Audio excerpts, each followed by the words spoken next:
네, 오늘의 정치권 소식 엄경영 시대정신연구소장 김민하 시사평론가 두 분과 함께 짚어보겠습니다. 어서 오세요. 안녕하세요. 네, 안녕하세요. 자, 그동안 정치권에서 굉장히 관심을 모았던 민주당의 서울 중성동갑 공천 결과가 오늘 나왔습니다. 임종석 전 대통령 비서실장 대신 전현희 전 국민권익위원장을 전략 공천했는데, 자, 그동안 공천을 둘러싼 계파 갈등이 계속 지금 고조되고 있었는데, 자, 이렇게 되면 더 격화될 가능성이 높다라는 걸 알면서도 민주당에서 이렇게 결정한 이유, 배경 어떻게 보십니까? 네, 저는 두 가지 정도 직접적인 이유가 있다고 보는데요. 첫 번째는 체포한 가결에 대한 트라우마 때문에 이재명 당에 대한 집착, 이런 게 이제 이재명 대표가 강력하게 갖고 있었던 것 같고요. 두 번째는 공천 갈등이 진정되면 총선 판세에 미치는 영향은 제한적이다. 이렇게 낙관론이 아직도 그러니까 당 안팎을 지배하고 있다, 이렇게 볼 수 있을 것 같습니다. 예. 민주당 입장에서는, 그 지도부 입장에서는 이렇게 공천 갈등이 고조된다고 하더라도 결국 이제 선거에 들어가면은 충분히 승리할 수 있다, 이렇게 이제 낙관하고 있을 거라는 그런 생각이신데 어떻게 평가하고 계십니까? 그 경험이 되는 게 지난번에 이제 강서구청장 재보궐 선거의 사례인 것 같아요. 그 사례를 보면 어쨌든 여러 가지 좀 평가들이 있었습니다만 크게 이긴 사례가 되지 않았습니까? 결국 그 정도의 정권 심판론의 어떤 바람을 타면 여러 가지 논란이 있음에도 불구하고 승리할 수 있다. 이재명 체제로도 충분히 이길 수 있다. 이 자신감을 가지고 지금 이재명 체제가 되더라도 당이 여러 가지 논란 속에서도 그래도 선거에 이길 수 있다, 이런 생각이 있는 것 같은데, 그 당시를 돌이켜보면 강서구청장 재보궐선거는 굉장히 직접적으로 윤석열 대통령의 책임론 하에서 이루어진 선거였거든요, 첫 번째로. 근데 지금 총선 구도는 국민의힘에서 볼 때는 그런 구도는 또 아니지 않습니까? 한동훈 비대위원장이 나오면서 윤석열 대통령의 직접적인 영향력이나 이런 거는 여당에 있어서는 희석이 된 상황이거든요. 첫 번째로 그 지점을 봐야 되고, 두 번째로 강서구청장 재보궐선거를 떠올려 보면은 이재명 대표가 사실은 잘 보이지 않았습니다. 유세 현장에서 막 적극적으로 나오지 않았고 한두 번 와서 슬쩍 좀 왔다 간 게 전부였거든요. 이재명의 민주당은 큰 쟁점이 아니었는데 이번에 공천 갈등, 공천 후유증 이런 구도로 가면서 이재명의 민주당이 이번 총선에는 하나의 쟁점이 될 수밖에 없는 구도가 됐어요. 그러면 지금 국민의힘에서 계속 운동권 청산, 거야 심판론, 이재명 심판론, 이런 프레임을 계속해서 제기를 할 거거든요. 요 하나의 이 나름대로의 프레임을 안고 지금 가야 되는데, 과연 이전에 하나의 지금 경험이 돼 있다고 말씀드린 강서구청장 재보궐선거처럼 낙관론으로 치를 수 있는 그런 선거일 것이냐, 저는 그렇지 않을 거라고 봐서 오늘의 결정이 당의 상당한 분열로 이어지고, 그리고 지지자들, 이 민주당의 투표할 가능성이 있는 그러한 지지자들의 분열과 투표장으로 나올 수 있는 그러한 유인의 하락으로 이어질 수 있다, 이렇게 보입니다. 네. 그것이 결국 이제 총선에는 민주당 그 입장에서는 굉장히 좀 불이익으로 돌아올 가능성이 높다. 정도는, 그 정도가 어느 정도일 것이냐는 이후에 여기에 어떻게 대응하고 수습하느냐까지 포함해서 평가해야 되겠지만 지금 이 결정이 좋을 것은 없다라고 분명하게 생각할 수가 있습니다. 지금 공관위에서 저렇게 결정을 하더라도, 근데 이 당 대표 입장에서 지금까지 계속 이어져 온 당내의 이 공천을 둘러싼 내용, 여기에 대해서 이재명 대표가 적극적으로 수습하려는 그 모습을 보이지 않았거든요. 그럼 이 대표의 생각은 정확히 무엇인가? 일각에서는 여러 가지 해석이 나옵니다만, 총선뿐만이 아니고 총선 이후에 8월에 이제 전당대회까지 염두에 두고 있는 것이 아닌가? 그리고 이를테면 586 운동권 의원들에 대한 어떤 세대 교체 등등을 염두에 두고 있는 것이 아닌가, 여러 가지 지금 그 해석이 나오고 있는데 어떻게 보고 계세요? 네, 일단 8월 전당대회 당권 유지가 핵심적인 원인인 것 같은데요. 임종석 전 실장을 중구 성동갑에서 배제한 것은 한강벨트를 포기한 거나 마찬가지다, 저는 그렇게 생각을 합니다. 왜냐하면 한강벨트가 9개 구에 15개 선거구가 있거든요. 그런데 지난 지방선거 때 유일하게 성동구청장만 이겼어요, 9개 중에서. 그래서 중구 성동갑이 상대적으로 민주당 세가 강하고 을보다, 만약에 여기를 뺏기게 되면 이 한강벨트 15곳 전체가 위험해집니다.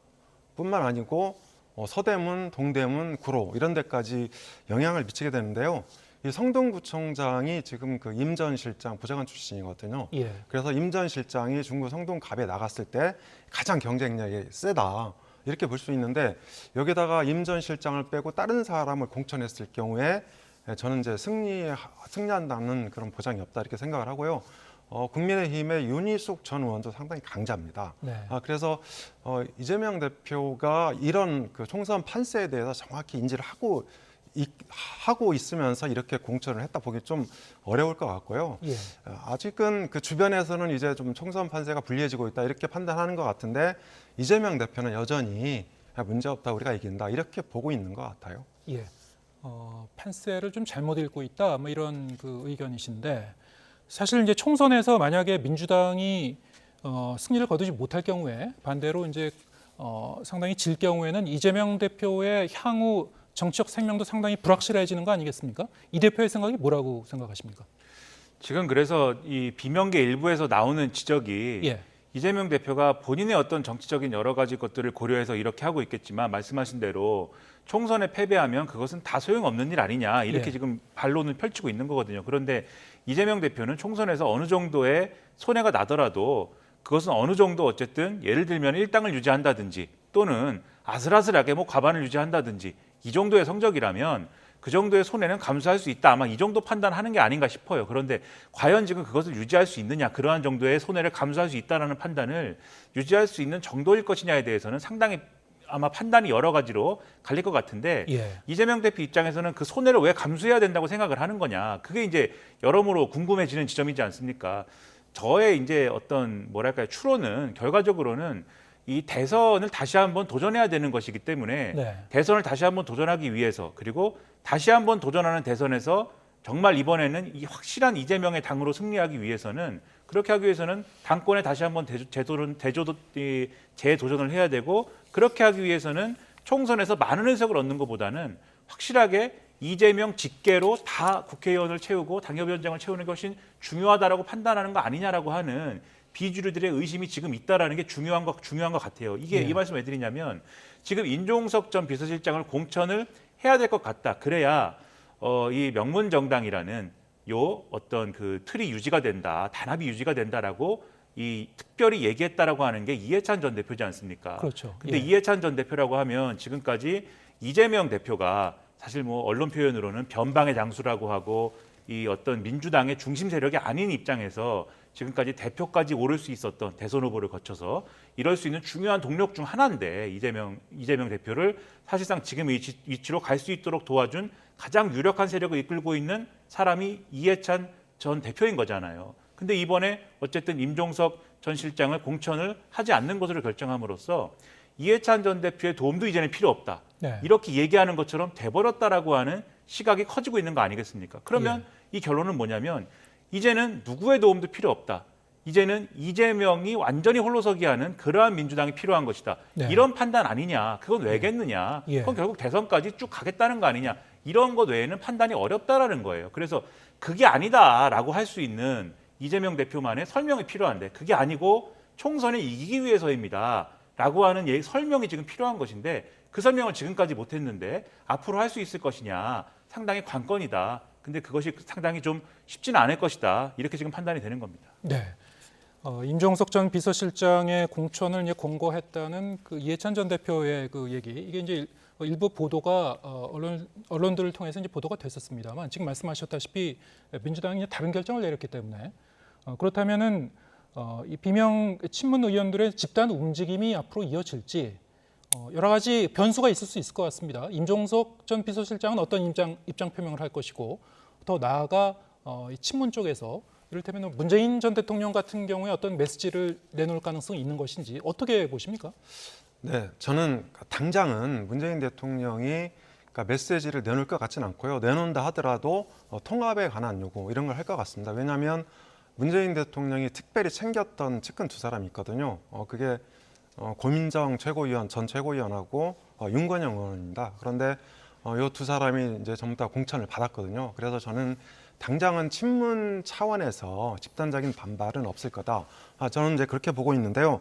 다만 최근에 민주당 위기는 크게 민주당 세력이 세 개의 세력으로 쪼개질 가능성이 있다. 네. 이렇게 봅니다. 그러니까 첫 번째는 이재명 주도의 현재 민주당 그리고 이낙연 주도의 새로운 미래 그리고 조국 전 장관 주도의 조국신당 이렇게 세 개 정도로 쪼개질 가능성이 있는데요.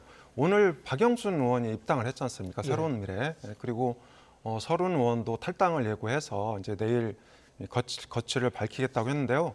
이낙연 주도의 새로운 미래당은 이 호남 지역에 상당한 지역적 기반을 구축을 하고 있습니다. 그리고 서른 의원 지역구 이제 부천이라든지 뭐 이런 그 수도권 전역에 이 호남 출신 원적자가 20%가 넘거든요. 그래서 이들을 기반으로 새 확장을 당분간 계속할 수도 있고요. 그리고 이제 이재명 대표의 어떤 그 리더십 이런 것이 논란이 되고 민주당의 공천과 논란이 커지면서 조국 신당에 대한 국민들의 관심이 높아지고 있습니다. 네. 그래서 조국 신당 같은 경우에는 이 40대 중심으로 상당한 세대 지지 기반을 구축을 하고 있거든요. 예. 그리고 이제 이 호남 유권자 그리고 진보 성향 유권자들이 교차 투표에 대한 훈련이 상당히 돼 있다. 이렇게 볼 때 민주당의 혼란이 거듭되면 거듭될수록 조국 신당의 비례 투표율도 굉장히 높아질 가능성이 있다. 그래서 저는 지금 이재명 대표가 당내 분란을 정리하지 못하면 예. 민주당이 크게 세 가지 세력으로 분열될 수도 있다. 그렇게 생각을 합니다. 예. 그렇게 보시는군요. 그런데 이제 지금 그 비명 친문 의원들의 이제 집단 움직임, 이른바 이제 가칭 민주연대라는 이름으로 어떤 그 집단적인 움직임을 보일 그런 그 가능성도 있다. 이렇게 이제 기사가 오늘부터 나오고 있고요. 앞으로 또 그 어떤 그 갈등이 추가로 벌어지는가에 따라서 더욱더 상황은 더 격화될 수도 있을 것 같습니다. 이를테면은 지금 그 민주당에서 이른바 이제 여전사 3인방이라고 지칭한 그 3명 중에서 한 분은 오늘 이제 공천을 받은 것이고 전인희 전 위원장, 추미애 전 장관과 이현주 전 의원 같은 경우에는 어디다 전략 공천을 할 것인가? 이 부분이 이제 개파 간 갈등을 좀 자극할 수도 있는 그런 요인이 될 것 같은데 어떻게 전망하시는지요? 아무래도 이제 뭐 이 부분은 뭐 어디에 공천을 하느냐보다도 공천 여부가 되느냐, 예. 전략 공천이 되느냐 그 자체가 어디에 되느냐보다도 되느냐 자체가 사실은 큰 여러 가지 논란을 발생시킬 수밖에 없는 거죠.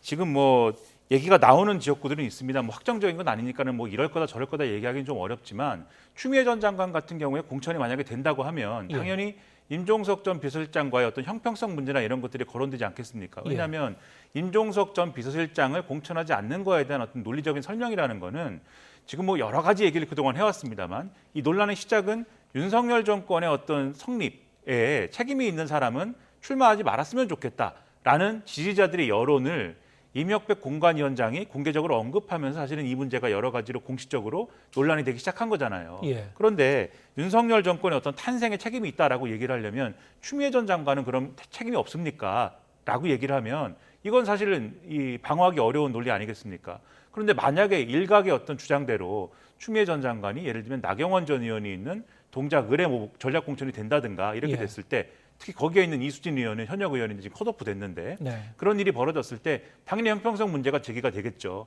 그러면 더더욱 비주류 입장에서는 차이가 뭐냐 그러면 추미애 전 장관하고 임종석 전 비서실장의 차이는 한 사람은 소위 말하는 뭐 출신이 어떻든지 간에 친명의 편에 선 것이고 예. 다른 한 사람은 그렇지 않았다는 이 차이밖에 없는 거 아니냐라는 걸 근거로 해서 더 크게 반발할 소지가 생기는 거거든요. 그런 면에서 보면은 이제 전략 공천이 되면 이제 논란이 더 커질 수밖에 없는 것이고 이현주 전 의원도 마찬가지입니다. 이건 뭐 이 일부 언론에서 과거에 예를 들면은 소위 말하는 친문계의 저격수였다.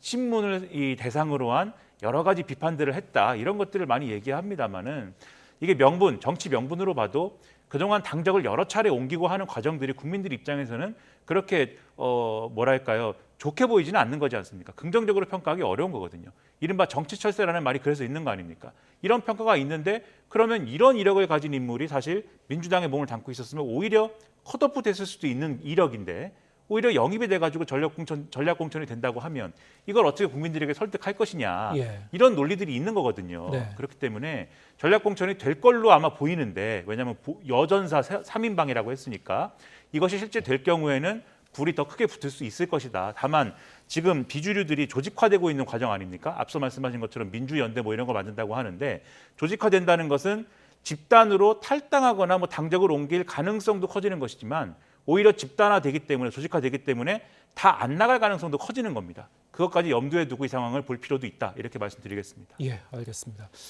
이 밖에도 이제 민주당 공천과 관련해서 여러 가지 뭐 쟁점 사안들이 많은데 오늘 다 다루지는 못할 것 같고요. 이를테면은 뭐 홍영표, 전해철, 이인영 의원 등 지금 아직 이 공천이 결정되지 않은 이제 비명계 의원들의 이제 향방은 좀 어떻게 이제 결정이 될지 좀 함께 좀 지켜보기로 하고요. 국민의힘 얘기도 좀 해보겠습니다.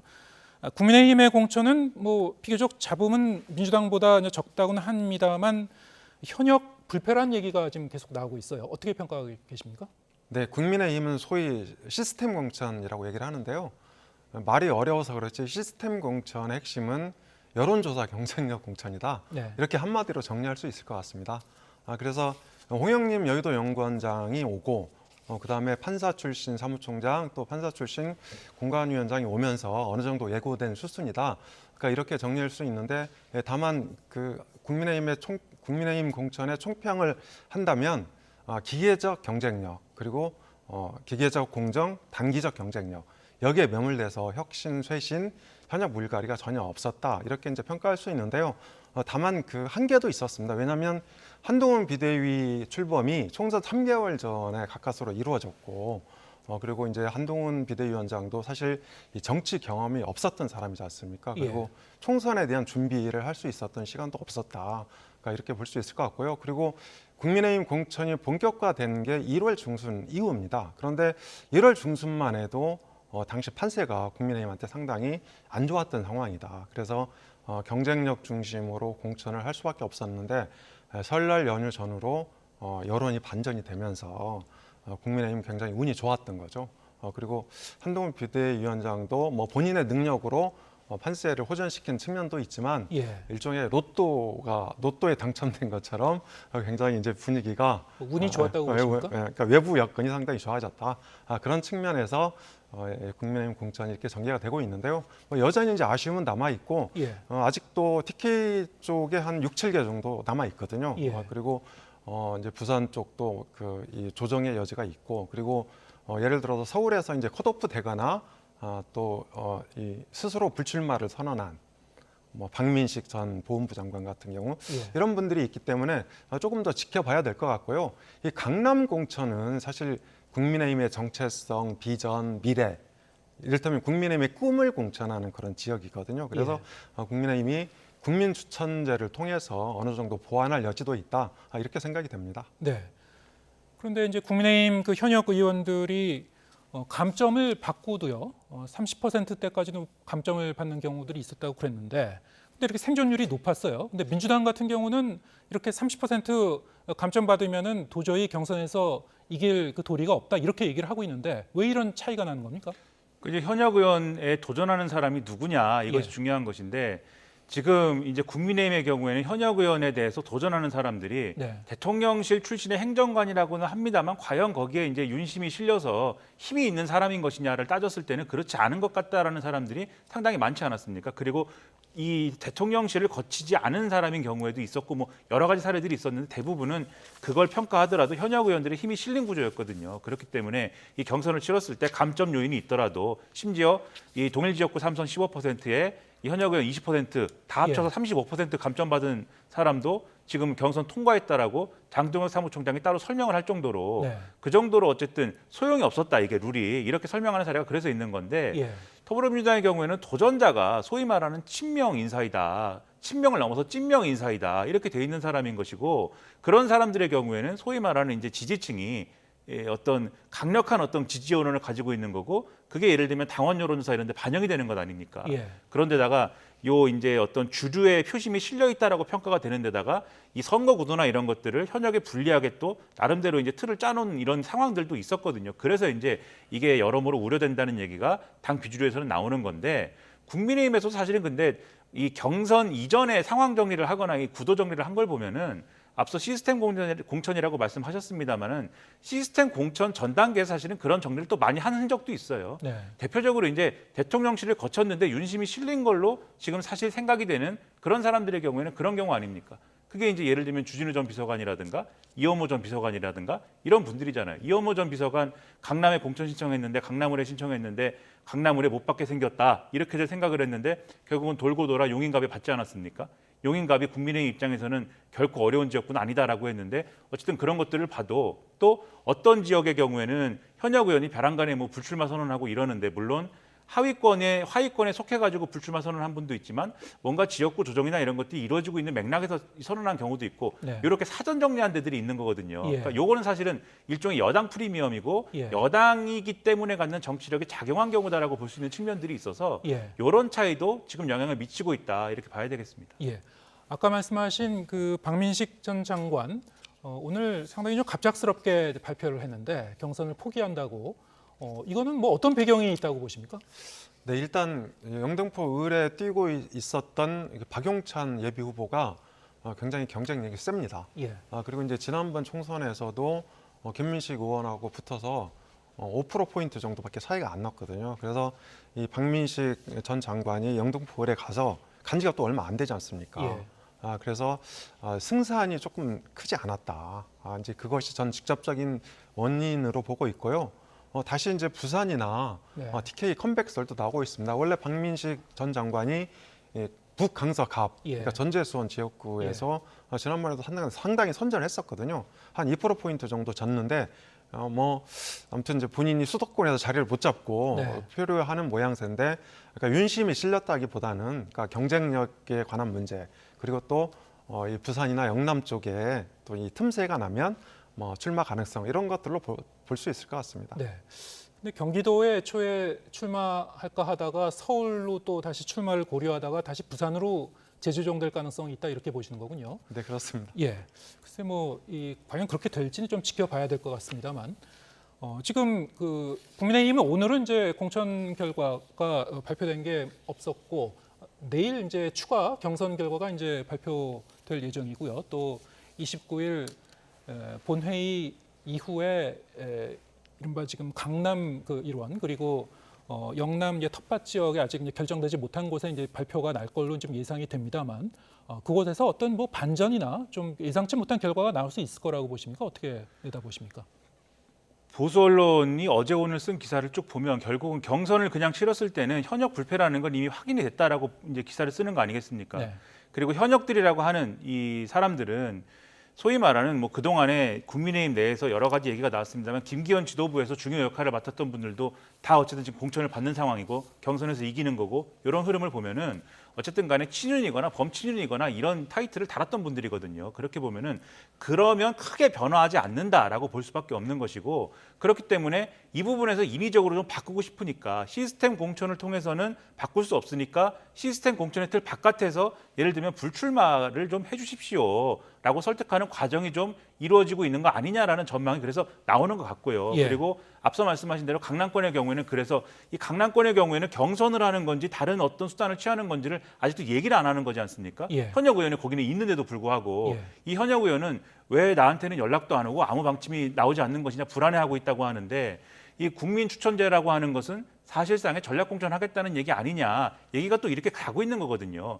이런 것들도 한동훈 비대위원장은 시스템 공천이다라고 하지만 시스템 공천이 맞는 거냐에 대한 의문도 제기되고 있어요. 그래서 결과적으로 끝에 가면 마찬가지로 이 전체 과정에 대해서는 공천 과정이 과연 시스템 공천으로 잘 된 거냐에 대한 평가는 한번 있을 수밖에 없다고 보는데 예. 다만 상대적으로 민주당이 이 난리가 난 거에 비해서는 상대적으로 매끄럽게 진행된 느낌이 있기 때문에 이 공천 결과에 대한 어떤 파장이나 이런 것들은 국민의힘이 훨씬 그래도 적을 수밖에 없을 것이다. 그 포함해서 보더라도 이렇게 말씀드리겠습니다. 예, 알겠습니다.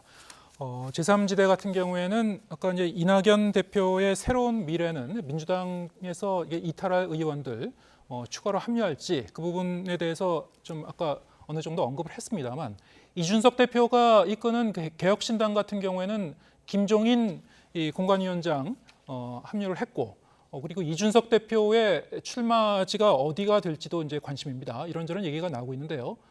어떻게 좀 전망하고 계신지요? 네, 이준석 대표가 신당 창당 과정에서 상당히 정체성에 대한 훼손 이런 게 이제 생겼다고 볼 수 있는데요. 이준석 대표는 개혁 보수 내지는 혁신 보수를 대표했고 그리고 이제 2030 남자 쪽에서 상당히 인기를 끌었는데 이게 이제 3주대 통합했다가 결렬하고 이런 과정에서 이런 것들이 이제 많이 이제 깨진 거죠. 그리고 보수 입장에서 굉장히 중요시하게 여기는 주류 의식, 책임 의식 이런 것들이 그러니까 훼손됐단 말이죠. 그래서 김종인 대표 공간이 출범한 것은 저는 두 가지 정도 의미가 있다고 봅니다. 그러니까 개혁신당 입장에서 공천 관리할 게 그렇게 많지 않거든요. 예. 또 지금 국민의힘이 이제 안정적으로 우세 분위기를 확산하는 그런 여건에서 개혁신당 쪽으로 넘어오는 그런 인사들도 많지 않을 것 같고요. 그래서 김종인 대표는 일단 훼손된 이준석 대표의 그런 그 정체성, 이런 이제 대표성 이런 것들을 좀 한편으로 복구해주는 역할, 이게 이제 첫 번째 역할이고요. 두 번째는 이 김종인 공관위원장이 이준석 대표에 대해서 사실은 이제 지역구 출마 얘기도 하고 있지만 과거에는 국회 입성에 대한 얘기를 많이 했었어요. 예. 그래서 저는 뭐 지금 당장 쟁점화하기는 좀 빠르긴 하지만은 비례대표 공천에 대한 총대를 맬 가능성도 있다 그렇게 생각을 합니다. 예. 그러니까 지역구 출마 대신 이제 비례대표 쪽으로 갈 가능성이 있다 이렇게 보시는 그렇습니다. 겁니까? 예, 네. 알겠습니다. 오늘 말씀 여기까지 듣겠습니다. 엄경영 시대정신연구소장, 김민아 시사평론가 두 분과 함께했습니다. 고맙습니다.